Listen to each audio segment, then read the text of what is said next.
Shalom, paz. Quiero agradecer al conjunto cantabile por inspirarnos, elevarnos, recordarnos esa promesa del Señor.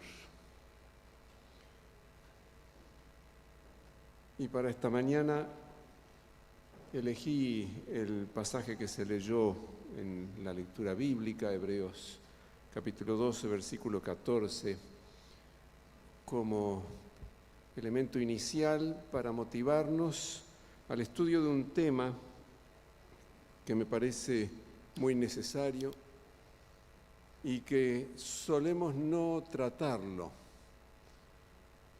No se suele predicar acerca de la santidad, acerca de la santificación. Pareciera como que no es un tema muy popular. Nos gusta mucho hablar de la justificación y está muy bien que hablemos mucho de la justificación, pero quizás inconscientemente nos da un poquito de temor hablar de la santificación porque nos cuesta. Nuestra naturaleza humana naturalmente, espontáneamente nos lleva más bien hacia lo contrario de la santificación. Pero en realidad el Evangelio incluye la justificación y la santificación. Y hablar solo de la justificación y olvidar la santificación sería un Evangelio incompleto y, lo peor, ineficiente. De manera que me parece muy pertinente que repasemos lo que dice la Biblia acerca de este tema importante y hermoso. Espero que ustedes puedan ver cuán animador es estudiar acerca de la santidad y la santificación.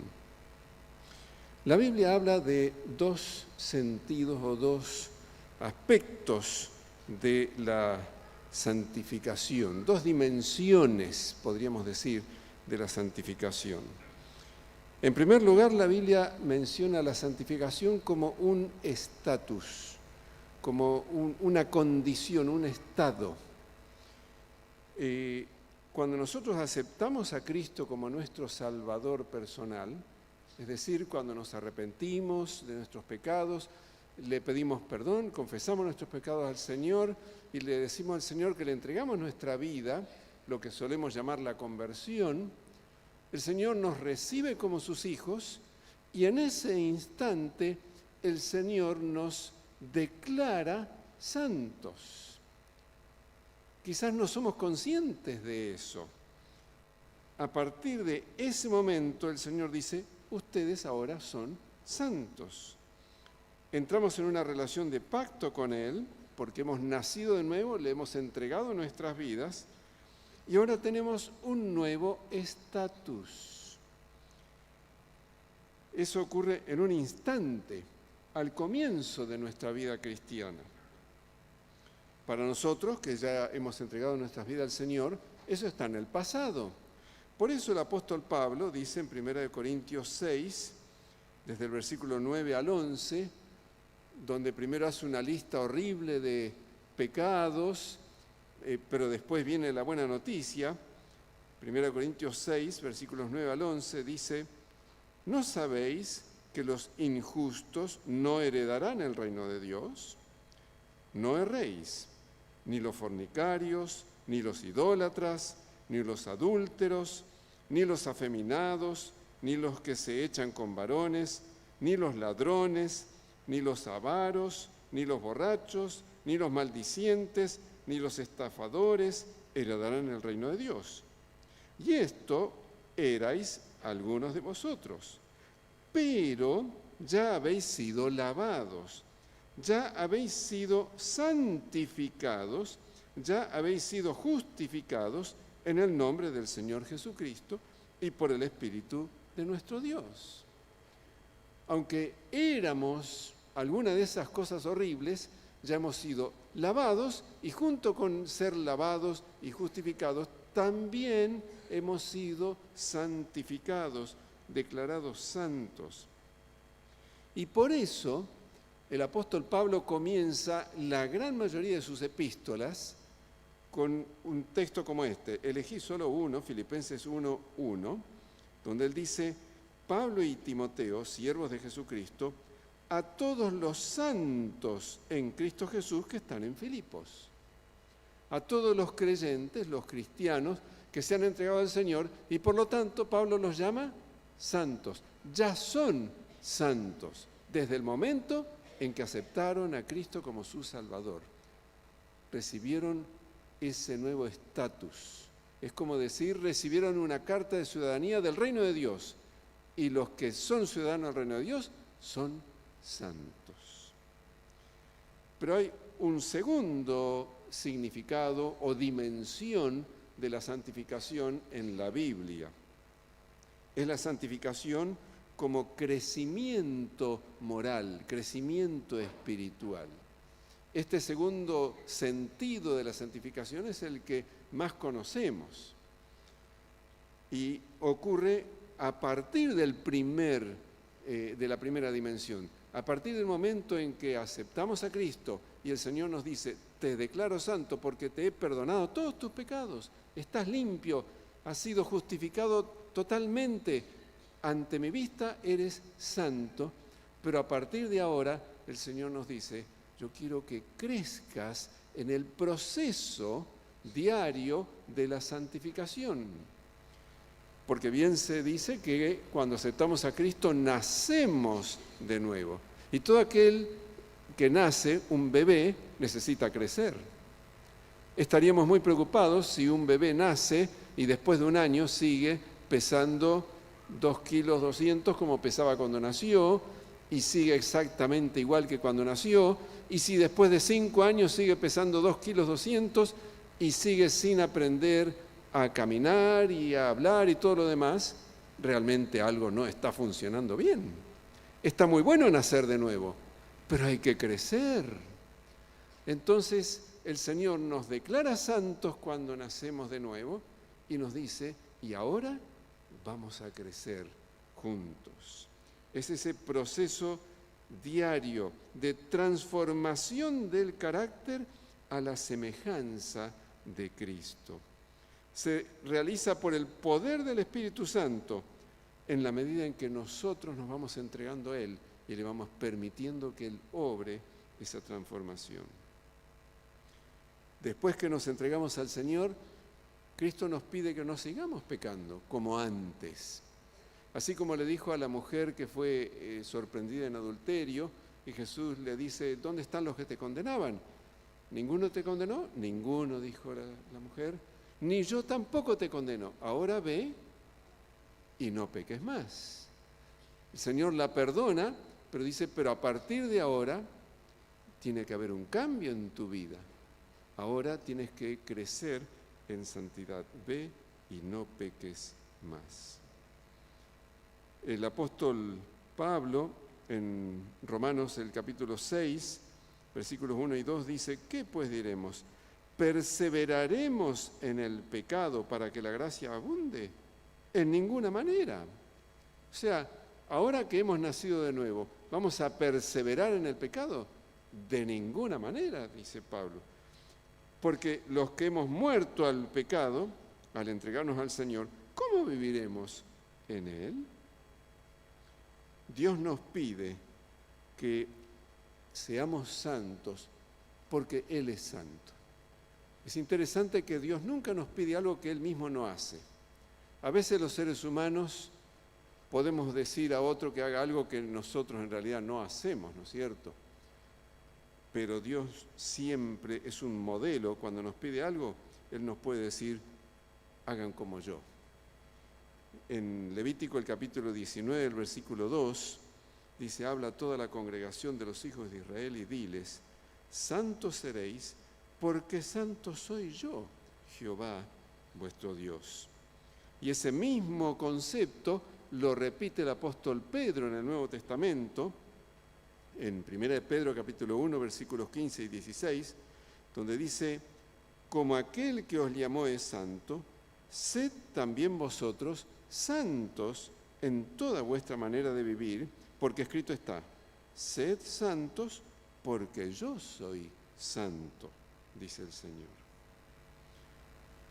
Y Dios nos pide que seamos santos para nuestro bien, porque Él sabe que esa es la única manera de ser felices. Uno de los muchos textos en Deuteronomio 12, el versículo 28, después de hablar de invitarnos a amar al Señor de todo nuestro corazón, y eso significa guardar sus mandamientos, el Señor dice: guarda y escucha todas estas palabras que yo te mando, para que haciendo lo bueno y lo recto ante los ojos de Jehová tu Dios, te vaya bien. Para que al hacerlo te vaya bien, a ti y a tus hijos, después de ti, para siempre. Crecer en santidad no es solo abstenerse de pecar, sino asemejarnos cada vez más a Cristo. Un ateo podría esforzarse por no hacer el mal, pero en realidad no está creciendo en santidad. Crecer en santidad es evitar lo malo, pero también hacer lo bueno.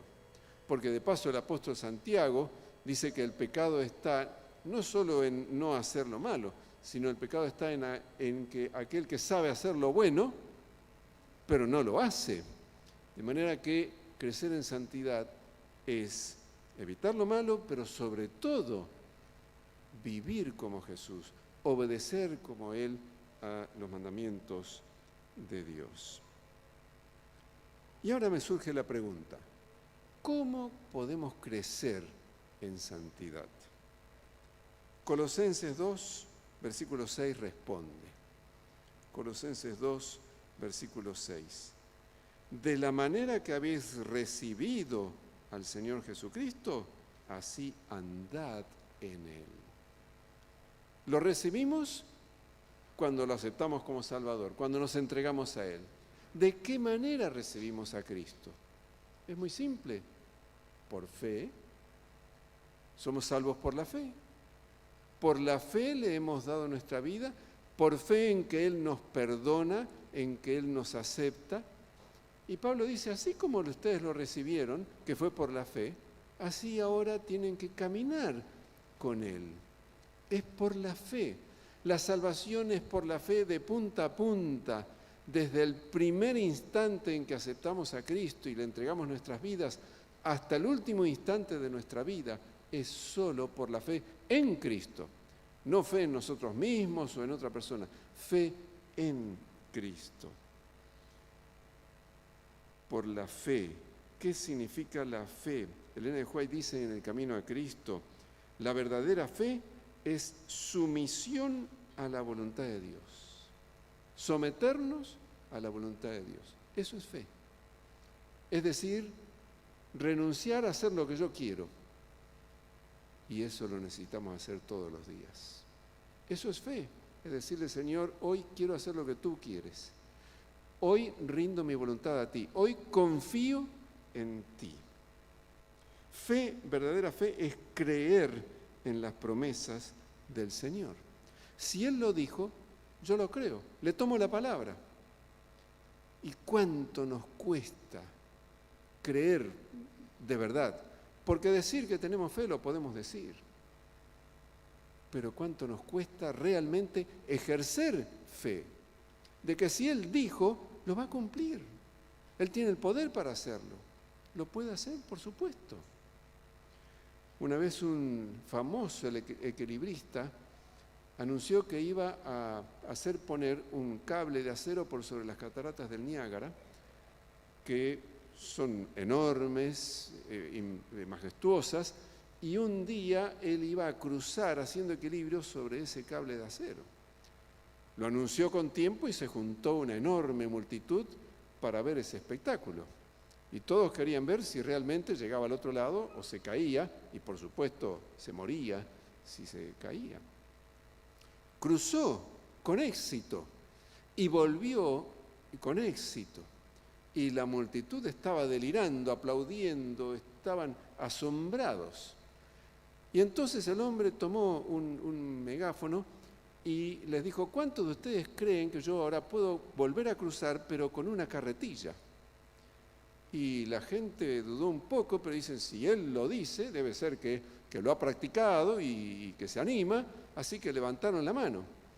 Efectivamente, cruzó con una carretilla sin caerse. Y la gente estaba cada vez más admirada. Pero lo mejor vino ahora, cuando regresó y dijo, ¿cuántos piensan que yo puedo volver a cruzar con la carretilla, pero con una persona dentro de la carretilla? Y ahí ya estuvo más difícil, pero hubo algunos que levantaron la mano. Y entonces él le dijo al que estaba más cerca, que había levantado la mano, lo invito a que venga y se suba a la carretilla. El hombre trató de salir corriendo y esconderse. ¿Cómo no había levantado la mano diciendo que creía que el equilibrista podía cruzar con una persona en la carretilla? Evidentemente no tenía verdadera fe, porque dijo que creía, pero cuando llegó el momento de actuar de acuerdo a esa fe, ahí se demostró que no tenía fe. Hermanos, en la vida cristiana pasa lo mismo. Si el Señor nos dice que Él nos da un nuevo corazón, yo tengo que creerlo. Si el Señor nos promete que Él es poderoso para guardarnos sin caída, yo tengo que creerlo. Si el Señor nos dice que Él nos da paz, como cantaba hermoso el conjunto, yo tengo que creerlo y decirle, gracias Señor, porque aunque me cuesta, yo acepto la paz que tú me das, lo creo. Incluso si el Señor me dice, te perdono tus pecados cuando yo le confieso mis pecados, tengo que creerlo. Recuerdo que una vez, dando estudios bíblicos a una señora sobre el perdón de los pecados, enseñando lo que dice la Biblia, al final animando a esa señora a que entregue sus pecados al Señor, dice, yo le he pedido perdón a Dios miles de veces. Le digo, pero créale al Señor que lo perdona. No, pero es que yo no siento que Él me perdona. Y ya le he pedido miles de veces que me perdone. Entonces le dije, ¿sabe qué? Dios debe estar muy triste. ¿Por qué? Dice. Y porque el Señor ya en su palabra le ha dado la seguridad, la garantía de que si confesamos nuestros pecados, Él es fiel y justo para perdonar nuestros pecados y limpiarnos de toda maldad. 1 Juan 1:9. Y usted no le cree, porque el Señor, si pudiera, le diría, pero escúchame, ayer ya me pediste perdón por ese pecado, yo ya te dije que te perdoné, ¿por qué me vuelves a pedir? ¿No me creíste lo que te dije ayer? Y si mañana me vuelves a... El Señor debe ponerse triste, no me cree. ¿Cuántas veces nos falta la fe? La verdadera fe. Y la verdadera fe no solamente acepta el perdón de nuestros pecados, sino que acepta esas promesas de que Él es poderoso para transformarnos, para darnos la victoria sobre las tentaciones. Como dice en Hebreos, en el capítulo 2, en el capítulo 4, y tantas otras promesas del Señor. Ellen White dice en El Camino a Cristo, no esperes sentir que eres salvo, porque muchas veces decimos, no lo siento. No esperes sentir, sino di, lo creo, así es, no porque yo lo sienta, sino porque Dios lo ha prometido. Ese es el secreto de la vida cristiana. Lo creo, porque Dios lo prometió. No creo en mí, no creo en mi propia fuerza, poder, en mis palabras, en mi voluntad, porque yo soy débil y tantas veces lo he comprobado. Pero sí creo en Él, porque Él lo ha prometido y ha dado evidencias de que puedo confiar en sus promesas. Y ella termina esa cita del Camino a Cristo diciendo, tienes que decir todos los días, soy de Cristo, pertenezco a Él.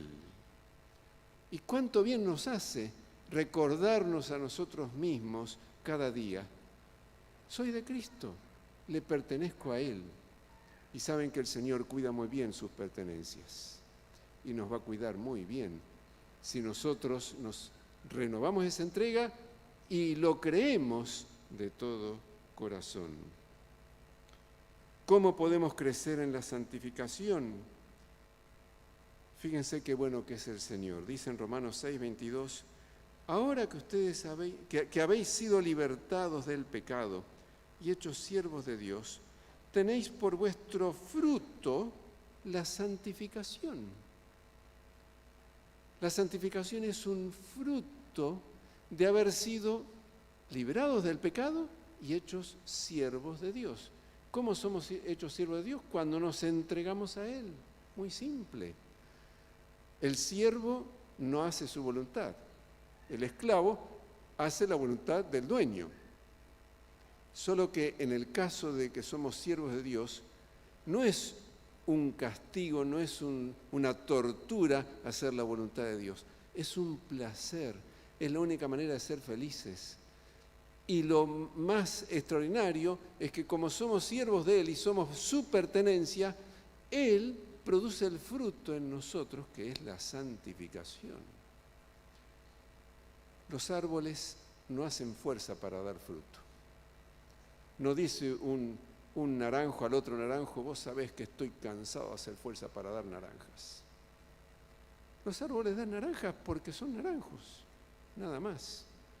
Y porque en la tierra están los nutrientes y reciben el agua, y solitos, espontáneamente, porque son naranjos, van dando frutos. Porque nos hemos entregado al Señor y somos cristianos y confiamos en Él, el Señor va produciendo ese fruto en nosotros, en la medida en que nosotros permanecemos en Él. Jesús dijo en Juan 15, permaneced en mí y yo en vosotros, porque separados de mí, nada podéis hacer. Y el Señor dijo permanecer. ¿Saben que permanecer no es una conexión intermitente? Yo no puedo pretender crecer en la vida cristiana si digo, bueno, un ratito voy a estar conectado al Señor. Después me desconecto y hago lo que yo quiero. Así no funciona la vida cristiana. La vida cristiana solamente funciona en la medida en que yo esté conectado a la fuente de poder que es nuestro Señor Jesucristo. Y eso es lo que quiere decir Gálatas 2:20 cuando dice, con Cristo estoy juntamente crucificado. Y ya no vivo yo, sino que Cristo vive en mí. Y lo que ahora vivo en la carne, lo vivo por fe. Otra vez el énfasis en la fe. Por fe en el Hijo de Dios, el cual me amó y se entregó a sí mismo por mí. Por fe, porque entiendo que Él me amó y me sigue amando. Y es ese amor el que me motiva, el que me sostiene, el que me inspira. La verdadera santificación no es nada más que un diario morir al yo y la constante aceptación de la voluntad de Dios, dice Elena de White. Es un diario morir al yo y la constante aceptación de la voluntad de Dios. Una vez le preguntaron a un chino que se había hecho cristiano, había aceptado a Cristo, ¿cómo podía explicar él lo que había significado para él hacerse cristiano? Y él, un chino sencillo, dijo, es como si yo hubiera caído en el fondo de un pozo de muchos metros de profundidad y no tenía manera de salir de ahí solo. Y estaba desesperado. Y lo único que podía hacer era gritar, a ver si alguien pasaba allá arriba por cerca de la boca del pozo, me escuchaba y me ayudaba a salir de ese pozo. Y estaba ahí gritando cuando de repente apareció un anciano de larga barba, allá de cabello blanco, canoso, asomándose al pozo, y dice, hijo mío, es horrible este lugar. Sí, padre, lo sé, pero por favor ayúdame a salir de aquí. Hijo mío, me llamo Confucio. Si hubieras leído mis libros, nunca habrías caído en este pozo. Sí, los voy a leer cuando usted me saque, me ayude a salir de este pozo. Pero para entonces Confucio ya se había ido. Y el pobre chino seguía desesperado, clamando, gritando a ver si alguien lo podía sacar. Y al rato apareció otro personaje que se sentó cruzadas las piernas y cruzados de brazos, cerró los ojos y parecía como que estaba en algo muy lejano, callado. Y el chino empezó a gritar más fuerte: por favor, sáqueme de aquí. Y entonces aquel personaje abre los ojos y mira y le dice: hijo, me llamo Buda. Crúzate de brazos, crúzate de piernas y piensa en la nada y todo se va a solucionar. Bueno, sí, lo voy a hacer cuando usted me saque de este lugar. Pero para entonces Buda se había levantado y se había ido. Y el chino dice que ya estaba desesperado y pensando que no había solución para su caso desesperante, cuando en ese momento aparece otro personaje allí arriba. Una persona, un hombre que tenía en su rostro las señales del sufrimiento. Y no dijo nada, lo vio. Enseguida entendió lo que había pasado. Y bajó hasta el fondo del pozo y lo ayudó a salir. De alguna manera lo sacó del fondo del pozo. Y una vez que estuvo arriba, lo hizo descansar, le dio de comer, le dio a tomar agua. Y después de eso, sin retarlo, sin reprocharlo, le dijo: y ahora caminemos juntos. Y entonces el chino dice: y desde entonces nunca más caí en el pozo. Ese es Cristo que nos salva por fe.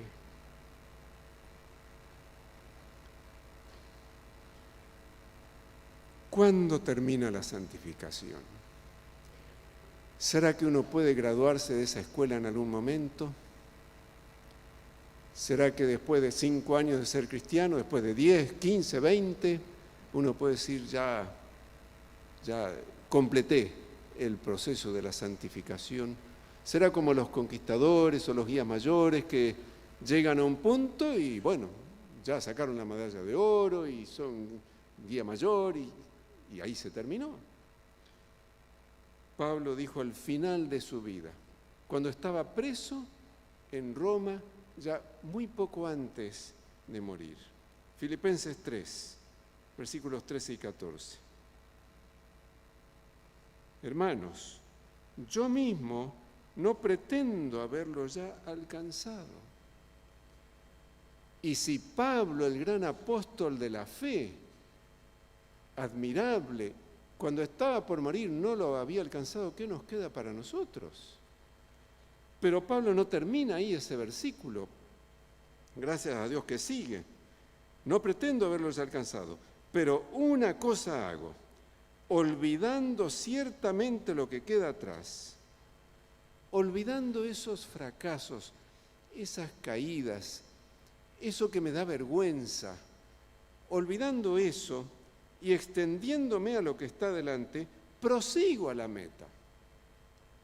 A pesar de que Pablo ya era un ancianito, seguía, nunca colgaba los guantes, continuaba.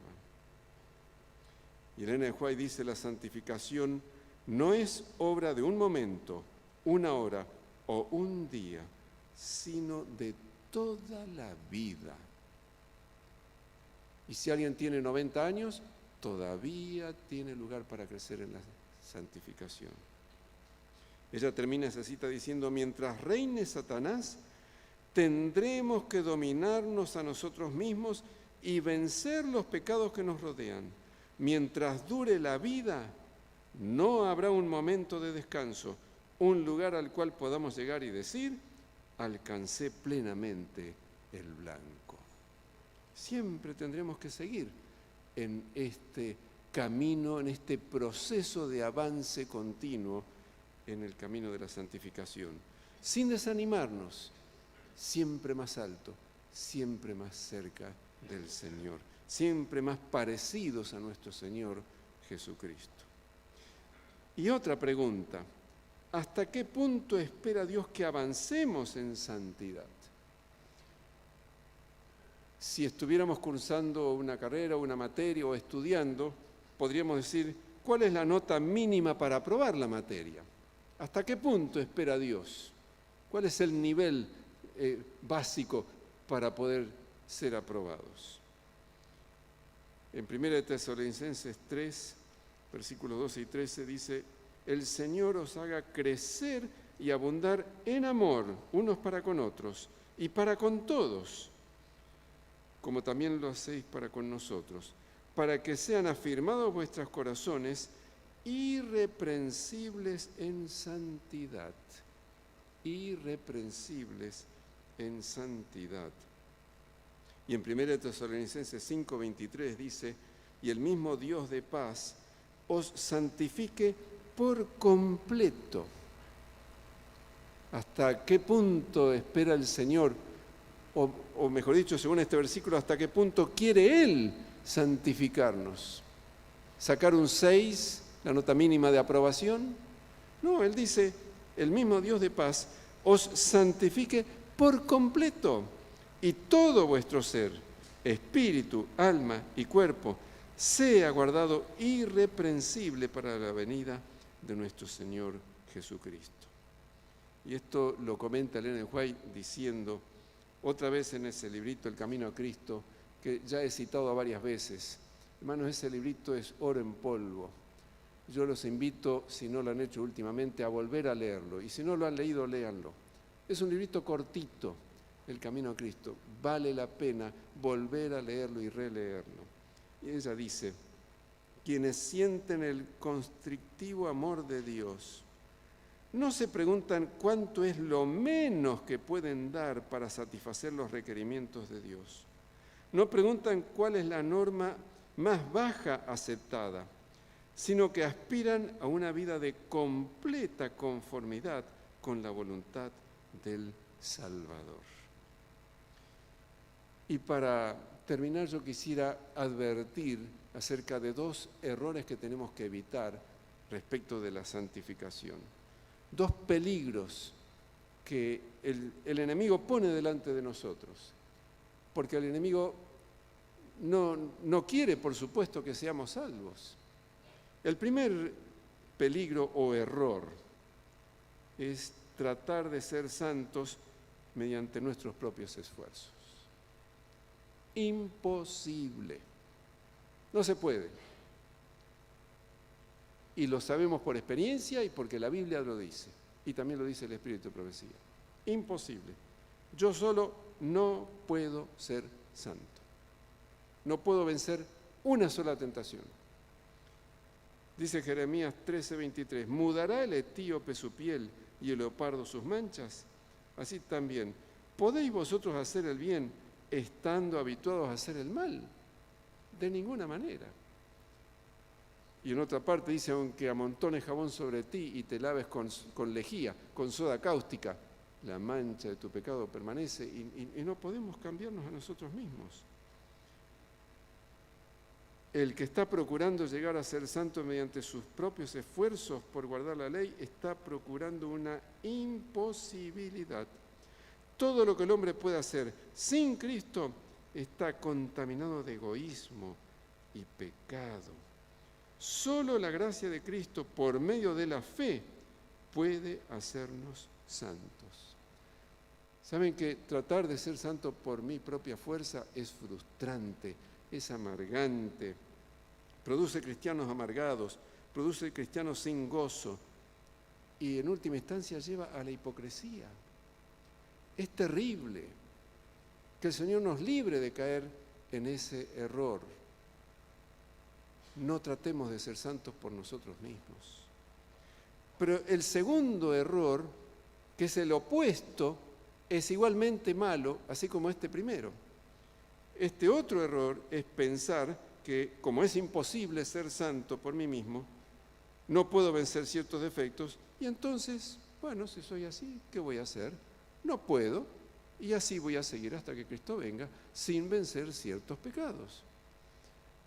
Este segundo error es igualmente fatal que el primero. Pensar que de todos modos el Señor nos va a salvar y la sangre de Cristo va a cubrir todo pecado, aunque yo no venza ciertas tentaciones.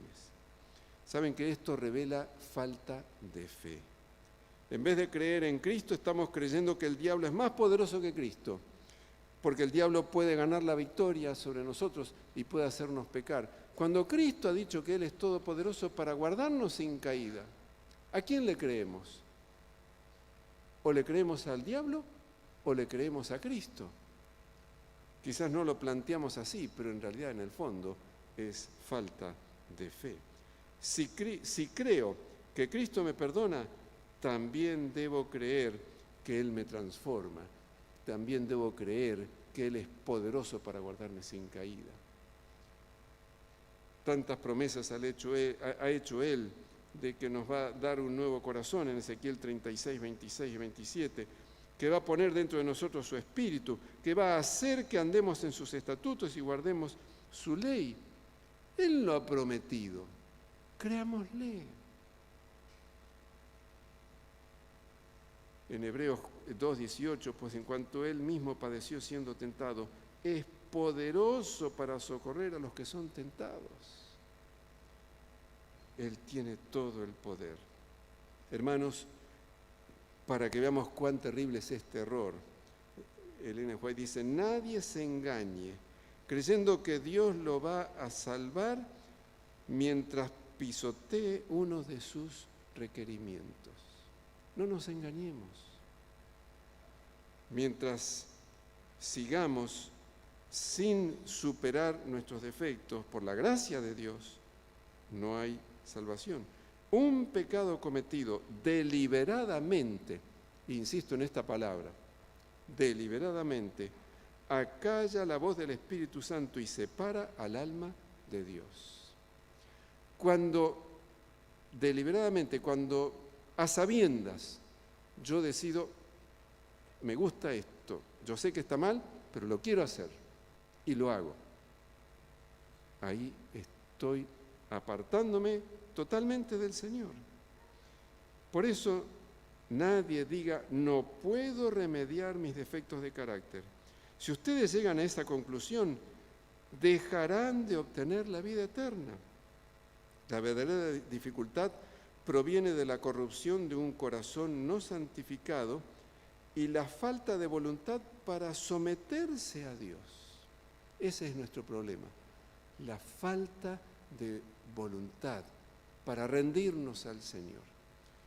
Por eso necesitamos comenzar cada día diciéndole, Señor, hoy quiero volver a entregarte mi vida. Yo te la entregué ayer, te la entregué el día que me bauticé, pero hoy vuelvo a tomar esa decisión. No quiero vivir como yo quiero, como tú sabes que a mí me gusta, como tú sabes que el pecado que me gusta hacer, pero hoy renuncio a hacer mi voluntad y me entrego a ti porque quiero hacer tu voluntad y acepto tu voluntad. Incluso digámosle, Señor, mi voluntad es tan débil que todo lo que puedo hacer es decirte, toma tú mi voluntad, hazte cargo de mi vida. Y el Señor entonces, habitando en nosotros por el poder del Espíritu Santo, obra para nuestra salvación. El error de pensar que podemos ser salvos mientras continuemos pecando deliberadamente produce cristianos sin ningún poder espiritual, cristianos sin frutos, incluso cristianos que dan un mal testimonio ante quienes los rodean. ¿Cómo puedo saber si soy santo en Cristo, como dice Pablo al comienzo de todas sus epístolas? Una pregunta. ¿Quién es el centro de mis pensamientos? ¿Estoy concentrado en mí mismo, incluso concentrado en tratar de ser santo? ¿O estoy concentrado en Cristo, en su poder, en su gracia, en su amor, en sus promesas, en su vida, en su ejemplo? Porque si estoy concentrado en mí mismo, voy por mal camino. Estoy centrado, eso es egoísmo, eso es orgullo. Tengo que sacar mi vista de mí mismo, mi atención de mí mismo y meditar en el Señor y concentrarme en Él. Otra pregunta, reconozco que soy pecador, totalmente indigno de la salvación, aunque haya aceptado a Cristo hace 80 años y que sigo dependiendo solamente de los méritos de Cristo y de su poder transformador. ¿Sigo siendo consciente de eso? o después de tantos años ya empiezo a pensar, después de todo, miren qué buen cristiano que soy, y me empiezo a palmear la espalda para decir, ya he aprendido a ser un buen cristiano. No. Nunca terminamos de aprender suficiente. Siempre sigo dependiendo totalmente de Cristo. Rindo diariamente mi voluntad a Cristo.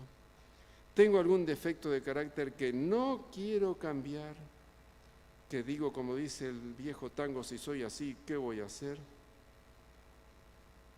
Estoy motivado por el amor de Cristo que me lleva a servir a mis semejantes. Ojalá que por la gracia del Señor podamos crecer en ese proceso de la santificación. Pero quizás alguno de ustedes pueda sentirse desanimado. Y yo no quisiera que nadie salga desanimado esta mañana. Por eso les comparto la última cita de Elena de White para cerrar. Una cita que a mí mismo me hace mucho bien. Otra vez del camino a Cristo. Hay quienes han conocido el amor perdonador de Cristo y realmente desean ser hijos de Dios. Sin embargo, reconocen que su carácter es imperfecto, su vida defectuosa, y están propensos a dudar de que sus corazones hayan sido regenerados por el Espíritu Santo. A los tales quiero decirles, no se abandonen a la desesperación.